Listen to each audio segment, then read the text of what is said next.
वाला पोर्शन है अक्षांश का, वो यहां समझा देते हैं। ये अर्थ है, अक्ष ऊपर से होता है, एक्सिस कहां से होता है? ऊपर से। एक्सिस से कितने डिग्री झुकी है? 22.5 डिग्री। तो जब हम सीधी रेखा खींचते हैं एक्सिस पे, तो ये है इसका अर्थ का एक्सिस। ये क्या है? अर्थ का एक्सिस। ऊपर से नीचे तक खींची गई रेखा को एक्सिस कहते हैं। ये अर्थ का क्या है बाबू? एक्सिस है। इस एक्सिस के साथ पृथ्वी कितनी डिग्री झुकी है? 22.5 डिग्री। 23.5 डिग्री। कितना डिग्री? 23.5। कितने डिग्री झुकी हुई है? 23.5 डिग्री। तो पृथ्वी अपने अक्ष से कितना डिग्री झुकी है? 23.5 डिग्री। और ये है पृथ्वी का तल। क्या है? पृथ्वी का तल। आपको पता है किसी भी चीज पर अगर परपेंडिकुलर खींचेंगे तो वो 90 डिग्री का एंगल बनाता है। कितने डिग्री का? 90। जबकि इस परपेंडिकुलर को देखिएगा, इसके ऊपर जो लंब खींचा गया है ऑलरेडी 23.5 बना चुका है। बचेगा कितना? कितना बचेगा? 66.5। तो नीचे के तल के साथ कितना बनेगा? 6.5। नीचे के तल के साथ 66.5 डिग्री नीचे के तल के साथ बना देता है। किसी को कोई दिक्कत नहीं है। पृथ्वी ऊपर से कितना झुका? 23.5 डिग्री। और अपने सरफेस तल 66.5 डिग्री। किसी को कोई दिक्कत नहीं। इसी कारण इन दो रेखाओं का प्रभाव पृथ्वी पर ज्यादा देखने को मिलता होगा, 23.5 डिग्री का और 66.5 डिग्री का। इन दो रेखाओं का प्रभाव आपको ज्यादा देखने को मिलेगा। पृथ्वी जितना डिग्री झुकी हुई है, यह किसके ओर झुकी हुई है? मान के चलिए झुकी है, जैसे मान के चलिए हम इस तरह से झुक जाएं तो बोर्ड की ओर झुके, इधर झुकेंगे तो दीवार की ओर झुकेंगे। तो उसी तरह से पृथ्वी जो झुकी है सूर्य की ओर झुकी है। कितना डिग्री? 23.5। किस चीज के सहारे झुकी है? अपने अक्ष के। किसके सहारे? अपने अक्ष। कितना डिग्री? 23.5 डिग्री। इसीलिए 23.5 डिग्री रेखा से, अब 23.5 डिग्री अगर इधर से झुकी है, अब मान के चलिए किसी चीज 23.5 डिग्री इधर से झुकी हुई, तो जब सूर्य का चक्कर लगाते हुए वो दूसरी दिशा में आएगी तो इस साइड भी कितना कहलाएगा? 23.5, तो दूसरे डायरेक्शन में जाता है। तो पृथ्वी पर ये दो अक्षांशों का महत्व बहुत ही ज्यादा है। कौन कौन का? 23.5 डिग्री का। पृथ्वी के बीचों बीचों से जाएगी, उसे क्या कहेंगे? 0 डिग्री। 0 डिग्री पृथ्वी के बीचों बीच से गया था, 0 डिग्री। ऊपर में 23.5 डिग्री, ऊपर में साढ़े, और नीचे में भी साढ़े। ऊपर के 23.5 को हम लोग कहते हैं कर्क रेखा, और नीचे के 23.5 को कहते हैं मकर रेखा। ऊपर के 23.5, नीचे का 23.5, और ये है 66.5, और ये है 66.5। समझ में आ गया कि नहीं? 66.5 डिग्री। किसी को दिक्कत? ये कहां से झुकाव को दर्शाता है? तल से। और ये अक्ष। पृथ्वी अपने अक्ष से कितना डिग्री? कितना? और तल से हाँ 66.5 डिग्री। किसी को कोई दिक्कत नहीं है? आगे बढ़ जाते हैं। ये ऊपर वाली रेखा को क्या कहेंगे? इसे कर्क रेखा। ऐसे इसे विषुवत रेखा। विषुवत रेखा।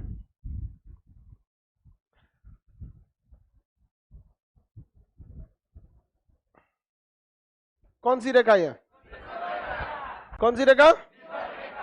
विषुवत रेखा। ये ऊपर वाली रेखा कर्क रेखा, ये मकर रेखा। कर्क रेखा कितने डिग्री पर? 23.5 डिग्री। कौन सी? उत्तर। आइए 23.5 डिग्री दक्षिण, 23.5 डिग्री साउथ में, 23.5 डिग्री उत्तर और 23.5 डिग्री दक्षिण दिशा में। इसका नाम बोलिए कर्क रेखा, और इसका नाम मकर। नीचे वाले का नाम मकर, और बीच वाले का नाम विषुवत रेखा। विषुवत रेखा। इसे डिग्री में 0 डिग्री। ऊपर वाला ये हो गया 66.5, और नीचे वाला ये 60। ये 66.5 किधर जाएगा? दक्षिण। और ये 66.5 कहाँ जाएगा? नॉर्थ। 66.5 कहाँ जाएगा? नॉर्थ। कोई दिक्कत?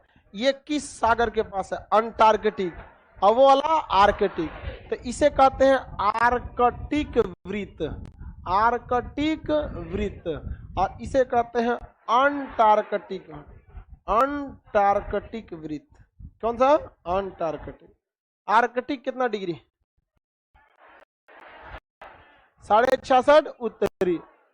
उत्तर दक्षिण बोला करो वरना गड़बड़ हो जाएगा। दोनों दिशा में है, उत्तर में भी और दक्षिण में। अंटार्कटिक वृत्त 66.5 दक्षिण दक्षिणी, आर्कटिक 66.5 उत्तरी, ये 66.5 दक्षिण। इस पे सूर्य की रेखा किस पर कौन से चलेगी उसके बारे में हम समझें। Sir food chain and population geography में भी है, फूड चेन ज्योग्राफी सूर्य के। एक क्वेश्चन सूर्य की स्थिति से पूछता है इन रेखाओं के ऊपर। सूर्य कभी भी कर्क रेखा से ज्यादा ऊपर नहीं जा सकता। क्यों नहीं जा सकता है? क्योंकि पृथ्वी कितनी डिग्री झुकी है, साढ़े, जितना डिग्री झुकी है वहीं तक सूर्य की किरणें कहाँ आएंगी, 90 डिग्री। उसके बाद सूर्य की किरणें तिरछी जाएंगी, रोशनी रहेगा, धूप में वो गर्मी नहीं रहेगा। समझ में आ गया कि नहीं आएगा? तो सूर्य की किरणें लंबवत किन दो रेखाओं के बीच पड़ती हैं? कर्क और मकर रेखा। क्या कर्क रेखा से ऊपर सूर्य की किरणें सीधे जाती हैं? कैसी जाती हैं? क्या सूर्य की किरणें उधर दिखाई देती हैं? हाँ, कंफर्म दिखाई देगा यार, हम लोग भी उसी पार रहते हैं। जो बिहार है ना, इधर है, क्या सूरज नहीं दिखाई देता है? उतना गर्मी नहीं रहता है जितना कहाँ रहता है, इन दोनों के बीच में। तो इन दोनों के बीच का जो एरिया होता है इसमें गर्मी ज्यादा पड़ती है, गर्मी ज्यादा पड़ती है। ये एरिया में गर्मी और ठंडी दोनों, इस एरिया में गर्मी और ठंडी दोनों। अब हम भारत से कर्क रेखा कैसे जाती है? बीचों बीच से जाती है कि नहीं जाती है? बीचों बीच से जाती है कर्क रेखा। भारत के निचले भाग में ज्यादा गर्मी कम? किन दो रेखाओं के बीच में गर्मी ज्यादा? कर्क और विषुव, कर्क और मकर। सबसे ज्यादा गर्मी किस रेखा पर? सबसे ज्यादा गर्मी विषुवत रेखा पर। इसको इंग्लिश में ट्रॉपिक ऑफ कैप्रिकॉर्न, इसको tropic of cancer, tropic of cancer. तो आप बताइए वह कौन दो रेखाओं के बीच में गर्मी और ठंडी दोनों पड़ेगा? कौन सी दो रेखाएं हैं?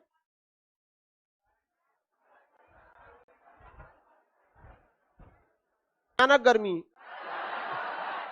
कर्क और किसके ऊपर केवल ठंडी? आर्कटिक और अंटार्कटिक के बाद पूरा का पूरा क्या पड़ जाता है? ठंड। कर्क और मकर के बीच में, और कर्क और आर्कटिक के बीच में, दोनों में, इसमें ठंडा और गर्मी दोनों, इसमें गर्मी। जहां गर्मी पड़ता है उसे उष्ण कटिबंध कहेंगे। कौन सा कटिबंध? उष्ण। इसे ठंडी और गर्मी दोनों, शीत भी और उष्ण भी, तो इसे कहेंगे शीतोष्ण। ऐसे कहते हैं शीत कटिबंध। 1 2 3, 3 2 1 कॉमन नाम हो गया यहाँ पर। बताइए ठंडी किस में? ठंडी एक में क्या पड़ेगी? ठंडी, क्योंकि सूर्य की किरणें लंबवत किन दो रेखाओं के बीच चमकती हैं? कर्क और मकर। आप बताइए 3 नंबर में, हाँ, ठंडी गर्मी दोनों, ठंडी गर्मी दोनों, दोनों में।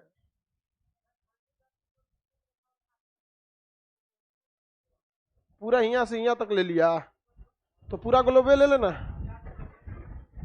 कर सर उस तरह से तो ठंडी गर्मी विषुवत रेखा से ध्रुव के बीच भी तो हो ही सकता है।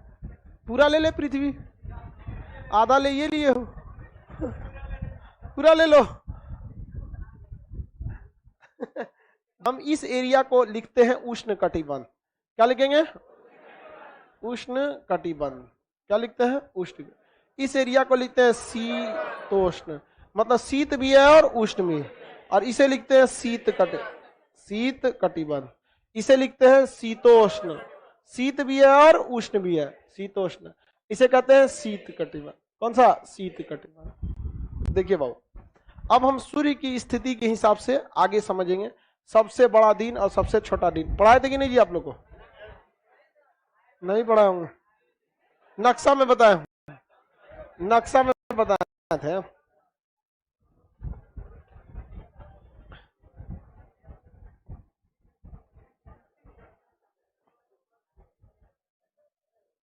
ये सूर्य है, ठीक है। ये बताइए सूर्य अभी किस रेखा पे है?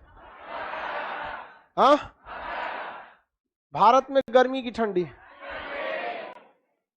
भारत में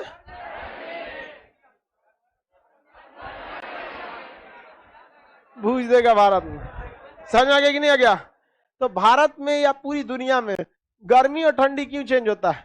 सूर्य के वजह। सूर्य कभी भी मकर रेखा से नीचे लंबवत जा सकता है, यहीं रुकेगा, यहां से उसकी गर्मी आगे जाती है। सूर्य कभी भी कर्क रेखा के उधर जा सकता है, लंबवत नहीं जाएगा, परपेंडिकुलर नहीं जाएगा, तिरछा जाएगा। यहाँ पे सूर्य क्या रहता है? समझ में आ गया कि नहीं? ये बोलिए कौन सी रेखा? ठंडी गर्मी दोनों।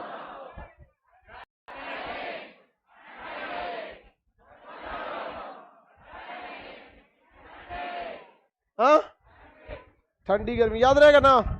डेट याद रखिएगा, डेट पूछेगा आपसे, डेट पूछता है कौन कौन डेट। तो कर्क रेखा पर कब जाएगा, अपने से दिमाग लगाओ, कोई दिमाग नहीं लगाओ भाई, मतलब ज्यादा ही सब नहीं। ये कर्क रेखा पूछ रहा है, कर्क रेखा पर कब जाएगा। तो पहले ये देखिए कर्क रेखा पर जाएगा तो गर्मी पड़ेगा कि ठंडा, ऑटोमेटिक जून का महीना दिमाग में आ जाएगा। डायरेक्ट याद नहीं रखिएगा, पहले सूर्य को भेजिएगा, क्या पड़ेगा गर्मी। कौ जून को 22, 21 जून, 21 जून को कहां पहुंच जाता है, 21 जून को कर्क रेखा पे।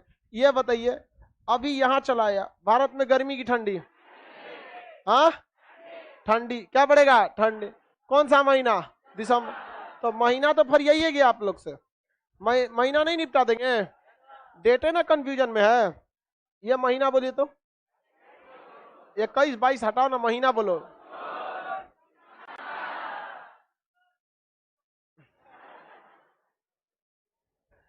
सुनिए ध्यान से, अगर विषुवत रेखा बीचों बीच में चली गई, पृथ्वी कहां चली गई, विषुवत रेखा, पृथ्वी का सूर्य विषुवत रेखा, तो ना गर्मी और ठंडी दोनों टाइप का माहौल दिखे। ये सितंबर के महीने में होता है, दिन और रात क्या हो जाते हैं बराबर, और फिर मार्च में भी क्या हो जाता है दिन और रात बराबर। पृथ्वी जब सूर्य आगे बढ़ेगा, सूर्य आगे बढ़े तो विषुवत रेखा को 2 बार क्रॉस करेगा। देखिए एक बार क्रॉस किया, फिर एक कहां गया कर्क, अब फिर आएगा तो क्रॉस कर। तो किस रेखा को सूर्य 2 बार क्रॉस कर, बाकी रेखा को, आर्कटिक रेखा को एक बार में, अंटार्कटिक को।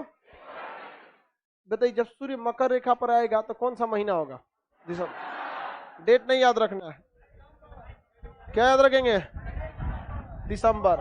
क्या याद रखेंगे, दिसंबर। दिसंबर। कौन होशियार बन रहा है भाई, दिसंबर बोल रहा है।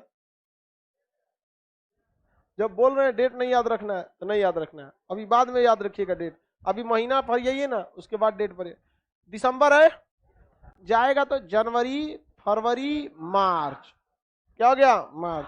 मार्च में कहा पहुंच गया, मार्च में विषुवत। इसके बाद अप्रैल मई जून, कहां चला गया जून, कर लौटेगा जुलाई अगस्त सितंबर। सितंबर में कहां आ गया विषुवत रेखा। सितंबर अक्टूबर नवंबर दिसंबर, हो गया 2 महीना बस बीच में रहेगा, जनवरी फरवरी मार्च, 2 महीना बीच में, अप्रैल मई जून पहुंचा दीजिए, 2 महीना बस बीच में, जुलाई अगस्त सितंबर, अक्टूबर नवंबर दिसंबर। याद रहेगा ना, सिंपल एकदम। अब हम पूछते हैं आपसे, बताइए महीना बस बताइएगा, डेट बाद में याद रखेंगे। विषुवत रेखा पर मार्च और मकर रेखा पर, मकर रेखा पर, विषुवत रेखा पर, कर्क रेखा पर, मकर रेखा, विषुवत रेखा पर, मार्च और सितंबर। मार्च और, किसी को कोई दिक्कत नहीं है। अब डेट याद कर लेते हैं, महीना का काम हो गया। बताइए तो दिसंबर के बाद ये कहां जाएगा, सितंबर। दिसंबर के बाद उल्टा चल दीजिए जी, सितंबर। दिसंबर के बाद मार्च, मार्च के बाद जून, जून के बाद सितंबर, सितंबर दिसंबर। केवल महीना वाला बोलना है, लड़की सब मार्च के बाद अप्रैल बोल ली।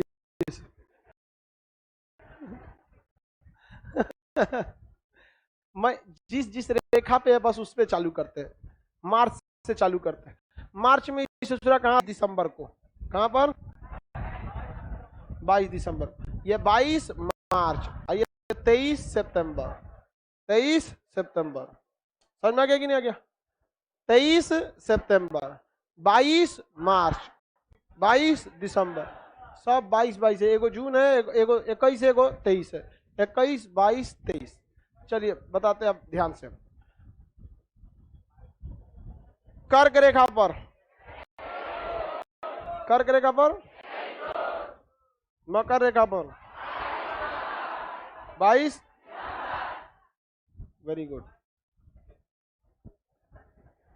21 बड़ा और छोटा ध्यान से देखते हैं। नहीं समझ में आ रहा है? डेट आपको याद रखना है बस, दूसरा कोई उपाय नहीं है। डेट को आपको याद रखना पड़ेगा, वरना इस चीज को समझने के लिए लंबा खींचना पड़ेगा, जो आप ग्रेजुएशन में खींच के नहीं आए। ठीक है, बढ़िए, वैज्ञानिक नहीं बनिए।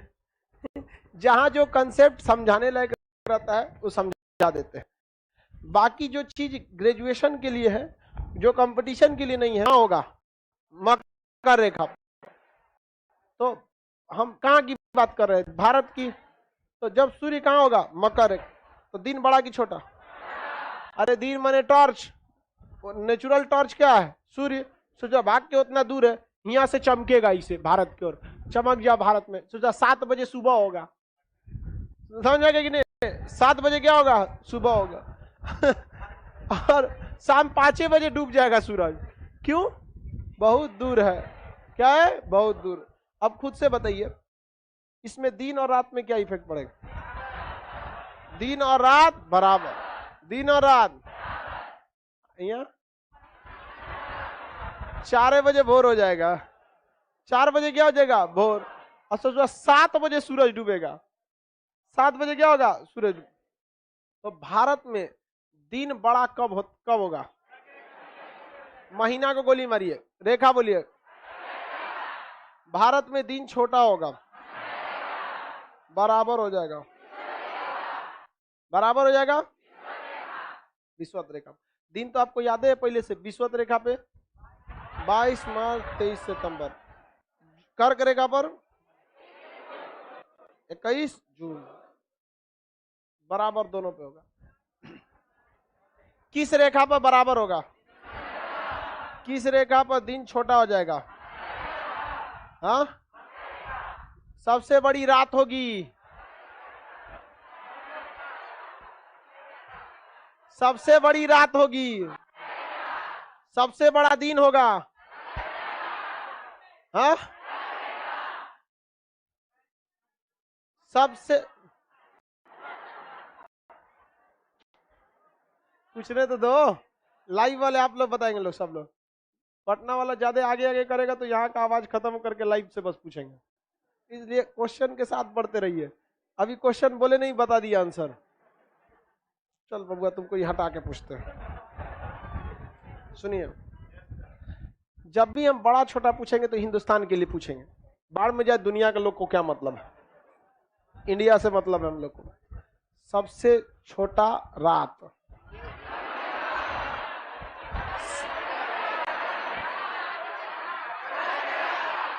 रेखा बोलिए, रेखा कौन सी? हाँ, सबसे बड़ा दिन,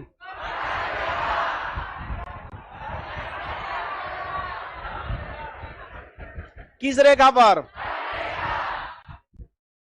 सबसे बड़ी रात, दिसंबर बोलती है सर। कौन सी रेखा? मकर। आपको याद रखना है रेखा, कौन सी रेखा पे कौन सी घटना हो रही है, बस उसी से आपको सारा चीज याद रहेगा। दिन और रात बराबर,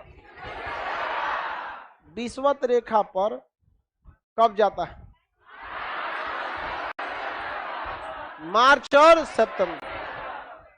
हम बस महीना पूछ रहे, महीना बताइए, डेट का जरूरत बजा, बस महीना। मार्च सितंबर, मार्च में कौ मार्च 22, सितंबर में कौ सबसे छोटी रात कौन सी रेखा? सबसे छोटी रात, सबसे बड़ा दिन, हाँ, कर्क रेखा। रेखा वाला दिन तो आप पहले निपटा दिए, बड़ा छोटा। बकुलवा कहाँ गया? समझ में आ गया? किसी को दिक्कत? यही पूछ रहा था, दिन बड़ा और छोटा याद रहेगा। मकर रेखा, कौन सा महीना, कौन सा दिन? तो सबसे छोटा दिन कब होता है? इससे छोटा दिन पॉसिबल है? ले, कहाँ गया जी?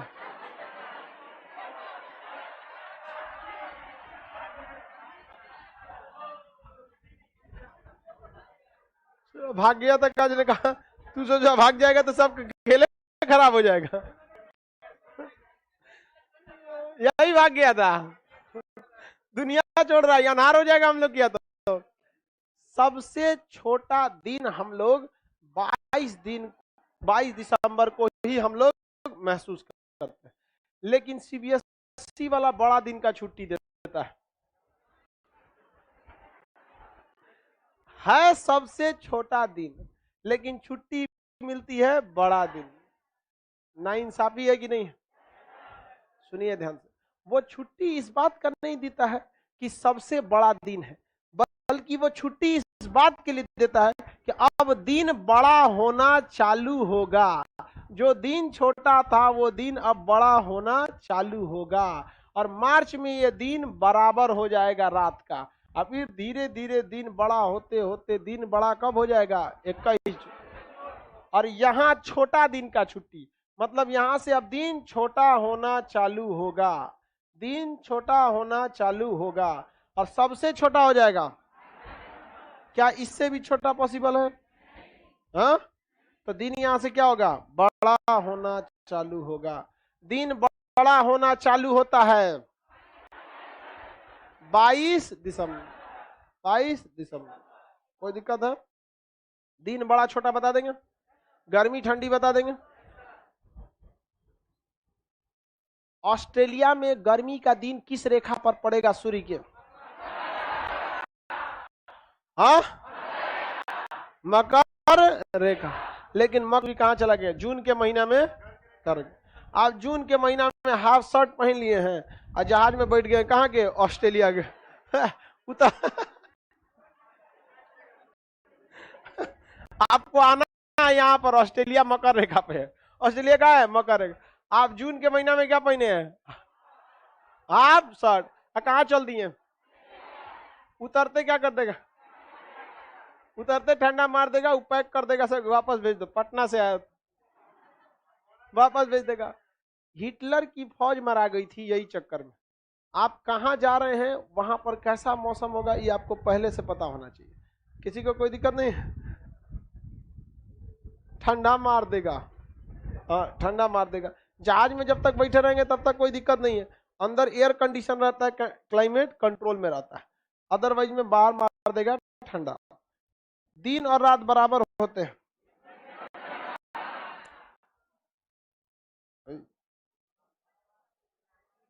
आइसक्रीम बन गया जी। भारत में दिन बड़ा कि छोटा? भारत में दिन, भारत में दिन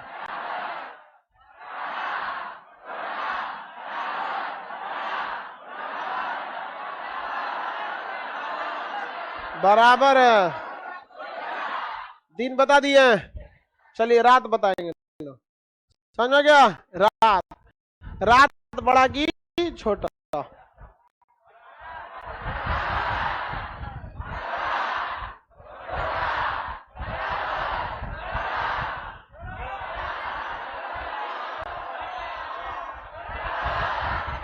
चलिए सब लोग सही है, बीच में कोई नहीं बोलेगा, टकला बता दे।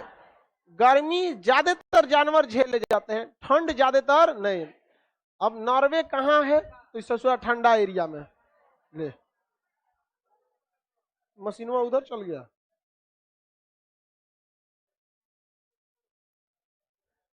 नॉर्वे से वो कहाँ की ओर आ रहा है? नॉर्वे से, ये है नॉर्वे, ठंड पड़ेगा। ये है मिस्र, आ रहा है यहाँ किस रेखा के करीब आ रहा है? तो विषुवत रेखा के करीब आएगा तो जैव विविधता बढ़ेगी घटेगी? बढ़ेगी कि नहीं? अब आप खुद से बताइए, यूपीएससी ने यहाँ क्या किया? उसने थ्योरी का कंसेप्ट और लोकेशन उठा लिया नक्शा से।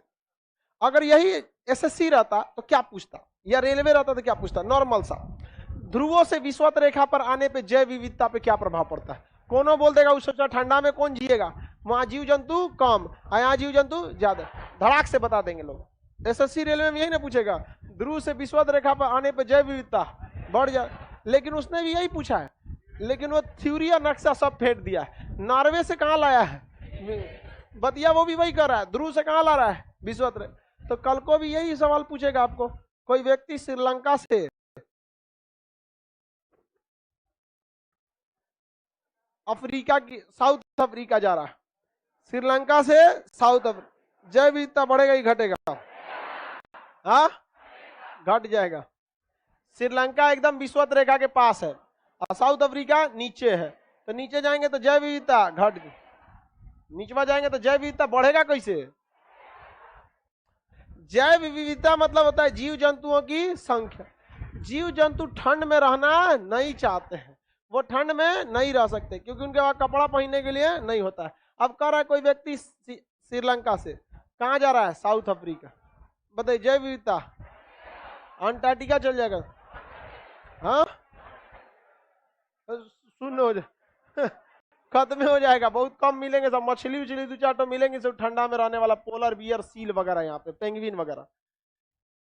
सुनिए ध्यान से। अब एक व्यक्ति ब्राजील से कनाडा की यात्रा करता है, इस दौरान उसे जीव जंतुओं की संख्या बढ़ती हुई प्रतीत होगी या घटती हुई? हाँ, ये भी क्वेश्चन पूछा हुआ था कि उसे जीव जंतुओं की संख्या में परिवर्तन। सुनिए ध्यान से, 2014 या 15 का यूपीएससी का क्वेश्चन, सुनिए ध्यान से। सुरेश को अपने बस यात्रा के दौरान जीव जंतुओं की संख्या में लगातार कमी देखने को मिलता है। सुरेश की यात्रा किस दिशा में थी? विषुवत रेखा से ध्रुव, ध्रुव से विषुवत रेखा, कर्क रेखा, हाँ, विषुवत रेखा से ध्रुव, क्योंकि उसे जो बस यात्रा किया उसको जीव जंतुओं की संख्या में क्या दी गई? कमी। इसका मतलब जैव विविधता घट रहा, यानी वो ठंडे वाले क्षेत्र में